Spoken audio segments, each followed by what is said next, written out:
So hello বন্ধুরা, কেমন আছো তোমরা সবাই? আজকে আমার একটা ড্রোন শ্যুটের কাজ আছে, তাই একদম রেডি হয়ে আমি চলে আসলাম ড্রোনটা আনতে। তার কারণ হচ্ছে ড্রোনটা ছিল ইকো পার্কে একজনের কাছে, আর ও ইকো পার্কে একটা শ্যুটিংয়ের জন্য গেছিলো। তাই জন্য আমি ইকো পার্কে যাচ্ছিলাম ড্রোনটা আনতে। তার মধ্যে বেলঘরিয়া এক্সপ্রেসওয়ে রাস্তা এতটা পরিমাণে খারাপ কী বলবো। যাই হোক, আমি তারপরে চলে আসলাম গেট নাম্বার 4 ইকো পার্কে।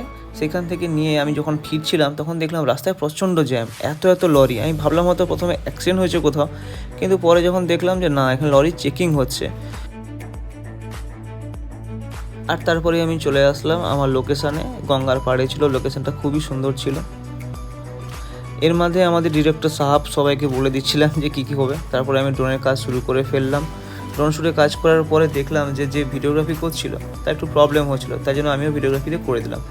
তোমরা অনেকেই কিন্তু আমার চ্যানেলটাকে সাবস্ক্রাইব করছো না, প্লিজ তোমরা সাবস্ক্রাইব করে দাও। আর ভিডিওটা ভালো লাগলে অবশ্যই একটা লাইক করে দাও, আর কমেন্টে জানাও কেমন লাগলো।